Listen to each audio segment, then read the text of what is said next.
नमस्कार दोस्तों, मार्केट की बात करेंगे। इंडस टावर्स लिमिटेड की बात करेंगे इस वीडियो में। और स्टॉक प्राइस की बात करते हैं तो 240 टू 50 के बीच ये कारोबार कर रहा है और इसका जो 52 वीक हाई था 332 रुपया था दोस्तों। 332 से स्टॉक फिसला है इंडस टावर लिमिटेड का। तो इस कंपनी के बारे में जानकारी लेते हैं। नेक्स्ट 3 से 6 महीना और 1 साल का अगर समय दिया जाए तो कितना प्रॉफिट मिल सकता है। कंपनी की तरफ से डिविडेंड भी बढ़िया मिलता है दोस्तों। 2021 में लगभग 17 रुपये का डिविडेंड मिला था। Q3 का रिजल्ट आ रहा है तो डिविडेंड का अनाउंसमेंट हो सकता है। तो इसके फाइनेंशियल नंबर को देखते हैं, क्वार्टरली और एनुअली कितना ग्रोथ आई है, प्रॉफिट क्या आया है, और शेयर होल्डिंग पैटर्न की बात करते हैं, प्राइस परफॉर्मेंस की बात करते हैं और शेयर प्राइस के अनुसार भी बात करेंगे दोस्तों। अगर स्टॉक में इन्वेस्टमेंट किया जाए तो कितना रिटर्न मिल सकता है। दोस्तों जैसे कि बताया कि कंपनी की तरफ से डिविडेंड बढ़िया मिलता है। तो भारतीय एयरटेल की ये सब्सिडरी कंपनी है, टेलीकॉम सेक्टर से रिलेटेड कंपनी है। तो इस कंपनी के बारे में जानकारी लेते हैं और पूरे डिटेल से एनालिसिस और विश्लेषण करते हैं इस वीडियो में। निवेश की बात करते हैं दोस्तों। वीडियो आपके मतलब का है तो लाइक का बटन दबाएं और वीडियो और रनिंग में जाएगा। मार्केट कैप की बात करते हैं तो 66,740 करोड़ का है और फेस वैल्यू 10 रुपीज़ का है। बुक वैल्यू पर शेयर देखते हैं तो 58 का है और EPS अर्निंग पर शेयर है 19 का है दोस्तों। कंपनी की तरफ से बढ़िया डिविडेंड मिलता है। अब दोस्तों फाइनेंशियल नंबर की बात करते हैं। एनुअली वार्षिक जो रेवेन्यू है 13,954 करोड़ का। इंडस टावर का जो रेवेन्यू है वार्षिक 13,954 करोड़ का है 2021 में और 2020 में 6,743 करोड़ का। तो देखिए 2021 में एक ज़बरदस्त उछाल आया है रेवेन्यू में इंडस टावर का। और उससे पहले देखिए 6,084 करोड़ का था 2017 में। अगर पिछले 5 साल का रिकॉर्ड देखते हैं रेवेन्यू का तो 6,000 करोड़ के आसपास का था। 6,621 करोड़, 6,826 करोड़ 2019 और 2020 में 6,743 करोड़ और 2021 में 13,954 करोड़ का रेवेन्यू है। रेवेन्यू में ज़बरदस्त उछाल आया है। और नेट प्रॉफिट की बात करते हैं तो नेट प्रॉफिट भी देखिए 2,912 करोड़ का नेट प्रॉफिट हुआ है 2021 में। और उससे पहले देखते हैं तो देखिए प्रॉफिटेबल कंपनी है ये। 1,552 करोड़, 1,191 करोड़, 1,476 करोड़, 1,918 करोड़। EPS की बात करते हैं, अर्निंग पर शेयर भी देखिए 17.52 का है और इससे पहले देखते 14.73। तो EPS में भी बढ़ोतरी हुई है। और डेब्ट टू इक्विटी की बात करते हैं तो देखिए 0.44% का डेब्ट टू इक्विटी है। थोड़ा बहुत बड़ा है डेब्ट, 0.44 है 2021 तक दोस्तों। अब दोस्तों क्वार्टरली नंबर्स की तरफ ध्यान दें तो 6,876 करोड़ का रेवेन्यू था सितंबर 2021 तक। और मार्च में देखिए 6,491 करोड़ का, जून में था 6,797 करोड़ का। और पिछले साल के अनुसार ज़बरदस्त एक तरह से उछाल आया है रेवेन्यू में क्वार्टरली। और नेट प्रॉफिट में भी देखिए 1,558 करोड़ का प्रॉफिट रहा है सितंबर 2021 में। तो देखिए एक तरह से प्रॉफिटेबल कंपनी है। क्वार्टरली इनका रिजल्ट बढ़िया आ रहा है और एनुअली जैसे हमने नंबर देखा इम्प्रूवमेंट रहा है इंडस टावर लिमिटेड का। दोस्तों ये क्वार्टरली, तिमाही और वार्षिक नंबर थे और इम्प्रूवमेंट हो रहा है इंडस टावर में।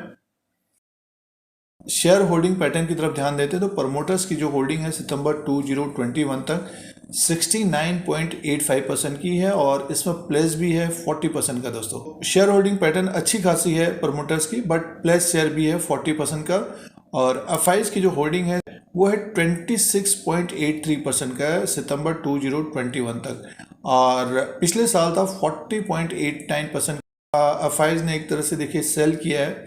और DIs की जो होल्डिंग है दोस्तों वो है 2.62% की है और उन्हें भी पिछले साल के अनुसार बेचा है इंडस टावर में। तो प्रमोटर्स की होल्डिंग अच्छी खासी है 69.85% की है, बट प्लेस शेयर भी हैं 40% का दोस्तों। और ये शेयर होल्डिंग पैटर्न था सितंबर 2021 तक। अब प्राइस परफॉर्मेंस की बात करते हैं, रिटर्न की बात करते हैं तो 3 महीने का रिटर्न 22% का माइनस है। 1 साल का रिटर्न 4.52% का है। और जिन्होंने 1 साल पहले लिया, अगर बेचा नहीं होगा, जैसे कि स्टॉक ऊपर की तरफ भी गया था तो अब स्टॉक उसी के आसपास आ गया। 3 साल का जो रिटर्न है माइनस है 5.84% का माइनस। तो ये प्राइस परफॉर्मेंस था 3 महीने से 3 साल तक का। दोस्तों इंडस टावर की तरफ से बढ़िया डिविडेंड मिलता है और 2021 में 17 रुपये का डिविडेंड मिला था फरवरी के महीने में। लगभग 178% का डिविडेंड था। और 2020 में भी देखिए अच्छा खासा डिविडेंड था, ₹2.30 और ₹4.10। ये 2020 का रिकॉर्ड है। देखिए अगर हम रिकॉर्ड की बात करते हैं तो 2022 में Q3 में बढ़िया डिविडेंड मिलने की उम्मीद रहेगी। तो एक डिविडेंड वाला स्टॉक है, जैसे बहुत सारे निवेशक क्या है कि अपने पोर्टफोलियो में रखते हैं और डिविडेंड भी मिलता है और फिर स्टॉक जो है धीरे धीरे ऊपर की तरफ जाता है। तो अब शेयर प्राइस के अनुसार भी बात कर लेते हैं और किस तरह का इसमें मूव होता है साल भर में, उसकी बात कर लेते हैं टेक्निकल चार्ट के अनुसार, डेली कैंडल के अनुसार।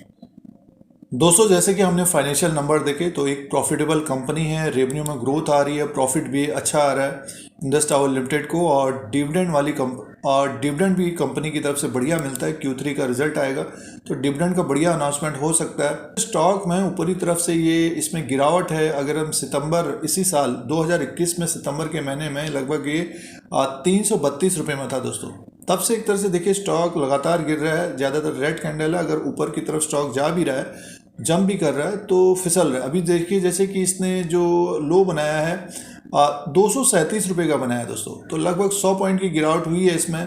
और स्टॉक देखिए थोड़ा बहुत ऊपर की तरफ भी गया, ये 254 के आसपास तक गया, 257 तक गया, फिर से एक तरह से फिसल गया। तो बेरिश मोड है, ये स्टॉक अभी 247 में है। तो आगे की बात करते हैं, अगर स्टॉक ऊपर की तरफ निकलता है 258 और 269 में, तो मुनाफा वसूली होती हुई दिख सकती है। और अगर ये 237 जैसे इसका लो है 237 को अगर होल्ड नहीं करता है स्टॉक, तो देखिए स्टॉक नीचे की तरफ आता हुआ दिखेगा, लगभग ये 220 से 200 तक। बट अगर ये नीचे की तरफ मान के चलेगी, अगर ये 10% नीचे की तरफ स्टॉक गिरता है, अगर मार्केट में गिरावट होती है तो बाइंग आएगी, एक तरह से ओवरसोल्ड हो जाएगा और बाइंग आ जाएगी। इसमें नीचे का जो रिस्क है एक तरह से मान के चले कि 20 से 30 पॉइंट का रिस्क रहेगा। तो स्टॉक देखिए जैसे कि 247 में है, कोई निवेशक अगर लेना चाहते हैं और डिविडेंड का भी अनाउंसमेंट हो सकता है तो इसको पार्ट में लेना चाहिए दोस्तों, अपने रिस्क के अनुसार 500, 200 या 100, तो मान के चलिए कि उसको पार्ट में लेना चाहिए। इस तरह से इंडस टावर को देखना चाहिए। अब रही बात जो ऊपर के लेवल पे जो ट्रैप हुए हैं, तो समय देना पड़ेगा। 2022 में ये स्टॉक हमें ऊपर की तरफ दिखेगा। अभी जो हलचल हो सकती है नेक्स्ट 2-3 महीने में, Q3 के रिजल्ट से थोड़ा बहुत इसमें जंप आता हुआ दिखेगा।